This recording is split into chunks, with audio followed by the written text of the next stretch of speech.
Soundbites of the Week pada pekan ini kita awali dengan kelanjutan kasus hukum yang sempat menghebohkan negeri, yang mana kasus penganiayaan merembet jauh hingga ke kasus korupsi. Nah, kalau ingat, tentunya pasti ingat ya, drama Mario Dandi dan Rafael Alun. Nah, kini bapak dan anak ini dua-duanya mendekam di Hotel Prodeo.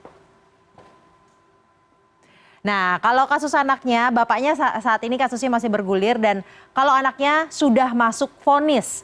Mario sudah dinyatakan oleh majelis hakim terbukti bersalah dan mendapatkan vonis maksimal. Tuntutan dari tuntutan yaitu 12 tahun penjara.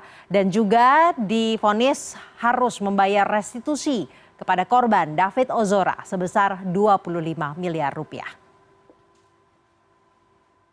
Mengadili menyatakan terdakwa Mario Dandi Satrio alias Dandi telah terbukti secara sah dan meyakinkan bersalah melakukan tindak pidana melakukan penganiayaan berat dengan rencana terlebih dahulu.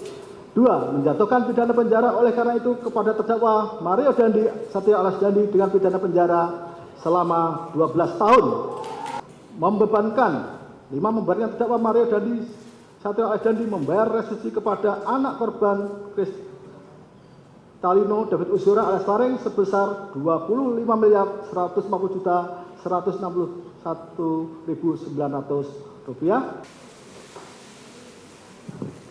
Silakan.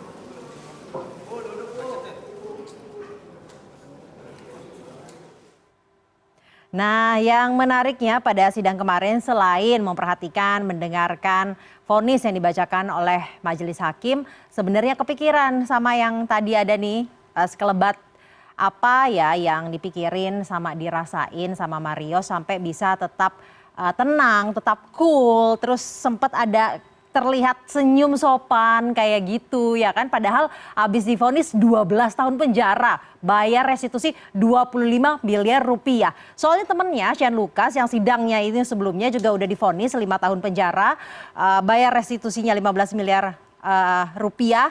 Waktu penjara lebih pendek, restitusinya lebih sedikit, tapi Shane ini sempat tertangkap kamera menangis gitu.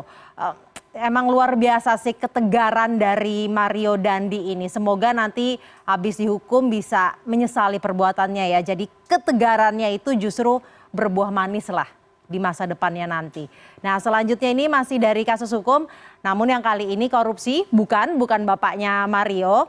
Agak beda yang ini nih, bukan karena beda kasusnya, tapi karena yang ini digadang-gadang. Ada unsur-unsur politiknya di belakangnya. Nah, jadinya Ketua Umum PKB yang juga sekaligus bakal calon wakil presidennya Anies Baswedan, Muhaimin Iskandar, diperiksa sama Lembaga Anti Rasuah KPK sebagai saksi kasus dugaan korupsi di Kementerian Ketenagakerjaan. Nah, menurut KPK sih kronologi kasus ini naik ke penyidikan itu sebenarnya udah sejak 2 bulan yang lalu, Juli 2023. Namun yang jadi pertanyaan gitu ya, timbul pertanyaan kok ya bisa ya. Padahal kan kasusnya udah dari 2 bulan yang lalu, tapi kok jadwal pemeriksaannya Caimin ini justru usai deklarasi cawapres. Saya membantu KPK untuk menuntaskan penyelesaian kasus korupsi di Kementerian Ketenagakerjaan dan Transmigrasi tahun 2012. Beliau diperiksa sebagai saksi terkait dengan dugaan tindak pidana korupsi yang dilakukan oleh 3 orang tersangka di Kementerian Tenaga Kerja. Saya kira itu. Katanya nuansa politiknya sangat kuat ada yang pemeriksaan. Tadi sudah jelaskan. Apa yang dilakukan oleh KPK adalah proses hukum. Nah, udah jelas ya dijawab langsung loh sama Ketua KPK. KPK itu profesional, KPK itu mengusut kasus hukum, terlebih korupsi. Kan harus ada buktinya, cari buktinya itu nggak semudah yang dibayangkan. Di garis bawah ya, bukan kasus politik. Bentar deh, emang politik ada kasusnya ya? Nah, yang terakhir nih dari peristiwa politik, kalau ini beneran peristiwa politik. Anak Presiden Republik Indonesia keempat Yadi Wahid ini sowan ke rumah Ketua Umum Gerindra sekaligus bakal calon Presiden Prabowo Subianto. Kata Mbak Yeni, Prabowo ini cocok untuk menjadi Presiden Republik Indonesia mendatang. Nah, apakah ini pertanda ya dukungannya Gus Durian untuk Prabowo? Pemimpin yang akan memimpin Indonesia ke depan harus mengerti dinamika geopolitik. Orang yang harus punya kemampuan strategic thinking. Nah, saya rasa orang seperti Pak Prabowo ini punya kemampuan seperti itu. Maka saya terakhir untuk bacawa Pak Prabowo, saya berharap bahwa itu nanti menjadi representasi anak muda. Karena kita butuh itu, anak-anak muda terwakili suaranya. Jadi kita harapkan Pak Prabowo, siapapun cawapres yang dipilih bisa mewakili anak muda. Cocok nggak Mas Bowo? Cocok nggak Mas Bowo?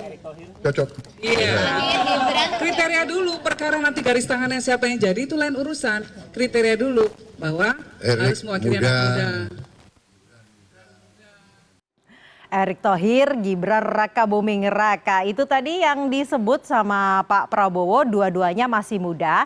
Dari catatan Erick Thohir itu kelahiran tahun 1970, usianya berarti tahun ini 53 tahun. Sedangkan Gibran kelahiran tahun 1987, umurnya pada tahun ini 35 tahun.